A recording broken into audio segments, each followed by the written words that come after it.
नमस्कार, आप सभी का बहुत बहुत स्वागत है। विदिशा में इस वक्त हम मौजूद हैं और हमारे साथ कांग्रेस प्रदेश कमेटी के चीफ जीतू पटवारी मौजूद हैं, जो आज कार में सरकार में सवार होंगे और सवालों के जवाब देंगे। आपका बहुत बहुत स्वागत है। धन्यवाद, आपका भी स्वागत है। कैसे हैं? आइए आइए आइए, विराजिए। गाड़ी में होंगे सारे सवालों और जवाबों के सिलसिले।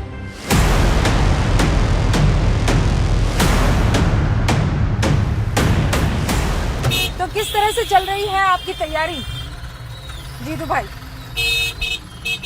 जितना अद्भुत और अकल्पनीय प्रतिसाद मिल रहा है ऐसा आशा नहीं थी हमें, क्योंकि मैं मानता हूं कि जब विधानसभा रिसेंट चुनाव हुए तो नेचुरल है, स्वाभाविक है कि हमारे निराशाजनक परिणाम थे।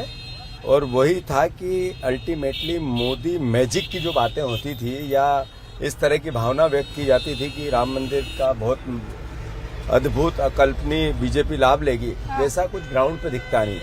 लेकिन ग्राउंड पर जो दिख रहा है वो ये है कि आपके साथी भाग रहे हैं। आपका कैंडिडेट आपकी गृहनगर से अपना पर्चा वापस ले लेता है, तो आपके नाक के नीचे। यही लड़ाई है कि नरेंद्र मोदी जी को जब कांग्रेस पार्टी राहुल गांधी जी ये कहते हैं कि लोकतंत्र खतरे में है, संविधान खतरे में है, आरक्षण खतरे में है, जब वो कहते हैं आपके वोट का अधिकार जा रहा है, हम जब बात करते हैं फ्रीडम जा रहा है जर्नलिज्म का, तो जब हम ये सारी बातें करते हैं तो यही तो लोकतंत्र खतरे में है, हत्या हो रही है उसकी। नहीं, बिल्कुल सही है। लोकतंत्र की हत्या कैसे हो रही है तो उसके कई सौ तरीके, उसमें एक तरीका ये भी है।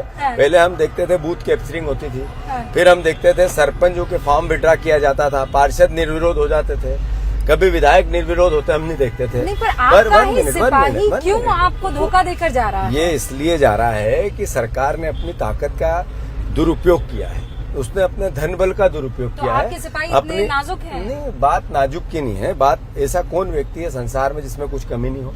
ऐसा कौन व्यक्ति है जो किसी न किसी परेशानी से जूझ नहीं रहा है? तो इस दौर में किसी में क्यों गया ये विषय नहीं है, उसको मैं क्रिटिसाइज नहीं करूंगा, पर क्यों ले गए वो सरकार जो 400 पार की बात करती है, जहाँ 84 से 90 से बीजेपी जीतती आ रही है, उस लोकसभा सीट में वो कहते हैं मजबूत है, तो फिर उसका उस लोकतंत्र का चीरहरण क्यों किया? ये सवाल है या नहीं? ये सवाल है या नहीं? आप ये कह रहे हैं कि ये जो सारी रिस्पॉन्सिबिलिटी है बीजेपी की, वो फेयर इलेक्शन नहीं करवा।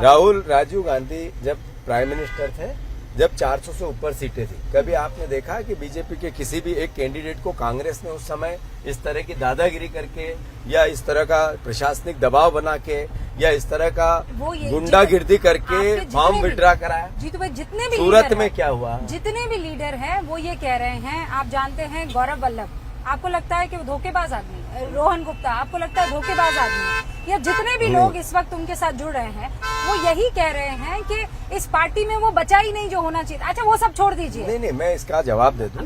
मैं जवाब दे दूं ना। ये वो कह रहे हैं 7 मई को आप भी ज्वाइन कर लेंगे बीजेपी। जो कह रहा है वो होश में नहीं है और सत्ता का होश नहीं है या और किसी का बेहोशी है। जो लोग ऐसी बातें करते हैं उन लोगों के लिए जवाब हो सकता है क्या? और मैं ये नहीं कहता कि अगर वो ये कहते हैं इसका मतलब है कि वो लोकतंत्र की हत्या करते हैं। अगर विपक्ष के लिए उनकी ये धारणा है तो इसका मतलब है जर्नलिज्म खतरे में है।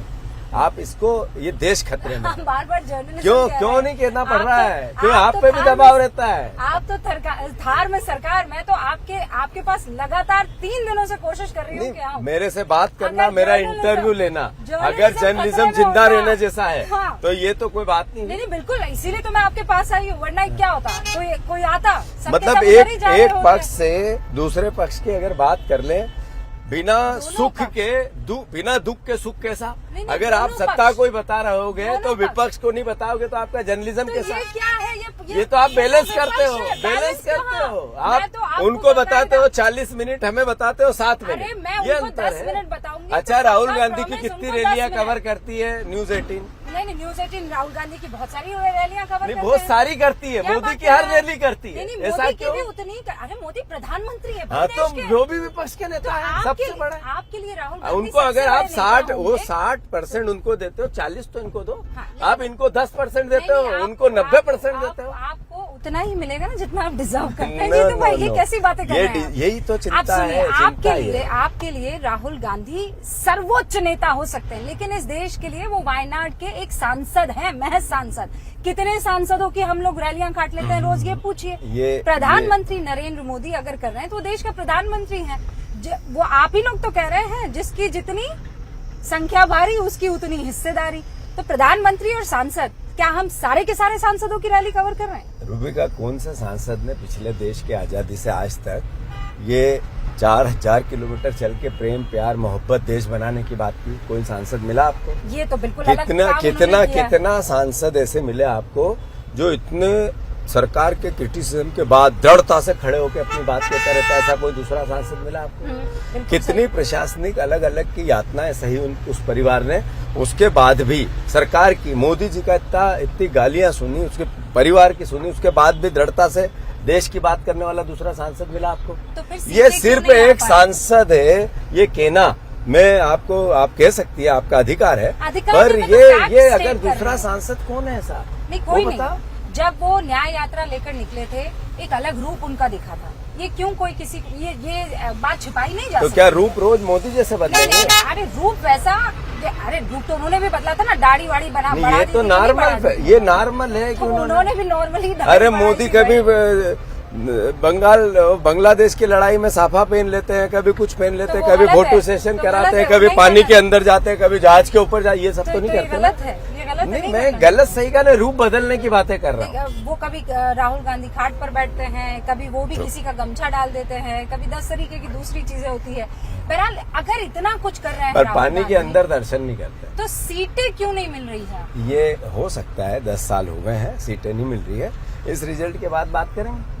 जब मोदी जी कह रहे थे अब की बार 400 पार, अमित शाह कह रहे थे अब की बार 400 पार, बीजेपी कह रही थी अब की बार 400 पार, पहले चरण के चुनाव हुए, वो फिर आ गए पाकिस्तान पे, हिंदू पे, मुसलमान पे, मंगलसूत्र पे। वो ये क्यों आ गए? आप लोग संपत्ति का बंटवारा करेंगे, मतलब अमीरों से पहले 50 साल थे हमारे पास। हाँ। जब आपके परिवार की या उनके परिवार की संपत्ति तो नहीं ली हमने, न दूसरे को दिलवाई। तो वो सैम पित्रोदा क्यों कह रहे हैं? सैम पित्रोदा कौन है? क्या पद पे है? कहाँ रहते हैं वो? ये जबरदस्ती किसने कहा? और आप ये नहीं बताते 10 साल में आपने कहा था 2 करोड़ रोजगार देंगे, किसने बच्चों को 84% बेरोजगारी क्यों है? बहुत हुई महंगाई की मार, अब की बार मोदी सरकार, थार आप ही के पास है, बाकी लोग रोड पे क्यों है? तो ये क्यों नहीं कहते कि किसानों की आय दुगनी करूंगा? किसानों का 84% कर्जदार हो गए।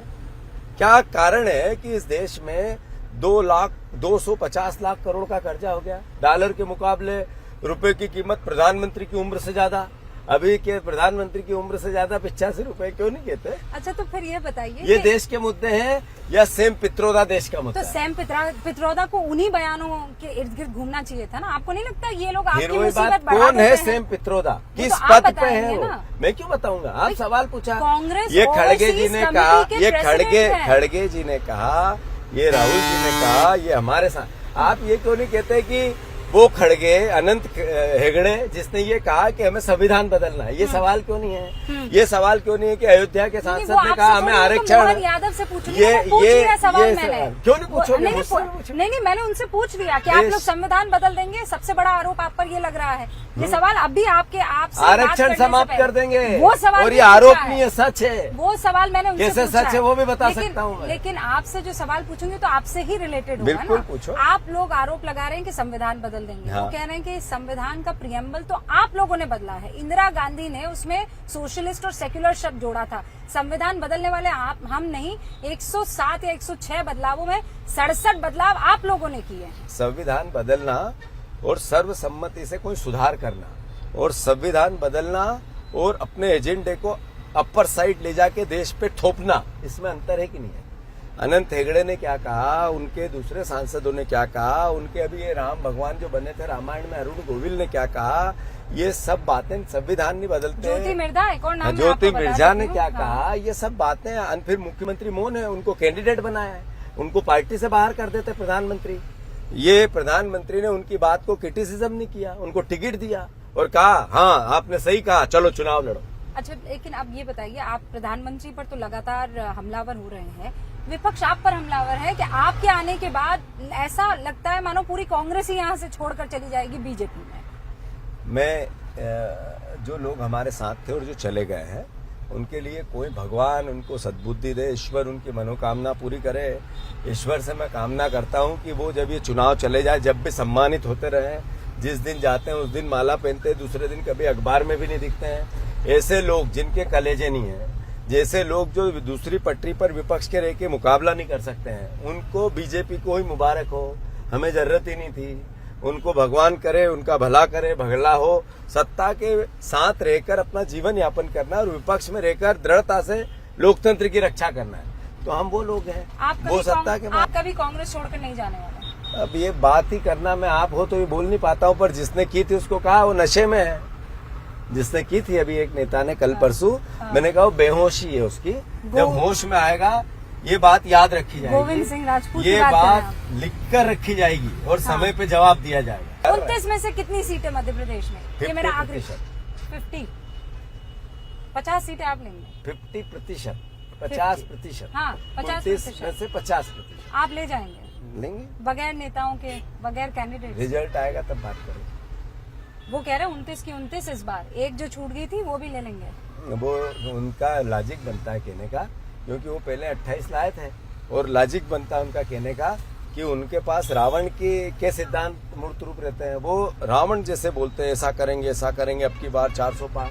यानी वो क्यों बोलते हैं? ऐसे ही रावण बोलता था कि मुझसे शक्तिशाली कोई नहीं है। हाँ। मेरी सोने की लंका है, मैं सीता का भी हरण कर लूंगा। ये कहते हैं हम कैंडिडेट का भी हरण कर लेंगे, हम कैसे भी अभी लोकतंत्र में वोट के अधिकार को जिंदा नहीं रहने देंगे, अब की बार 400 पार। वो यही तो कहना चाहते हैं। आप कह हम रावण जैसे नहीं हो सकते, हम राम जैसे हैं। वो अहंकारी हैं और आप प्रैक्टिकल हैं। हाँ। जीतू पटवारी जी, बहुत बहुत शुक्रिया हमसे बातचीत करने के लिए और अपना कीमती वक्त, वो भी जब आप चुनाव प्रचार में है, निकालने के लिए। धन्यवाद। आपको बहुत सारी शुभकामनाएं। थैंक यू, खूब ढेर सारी शुभकामनाएं।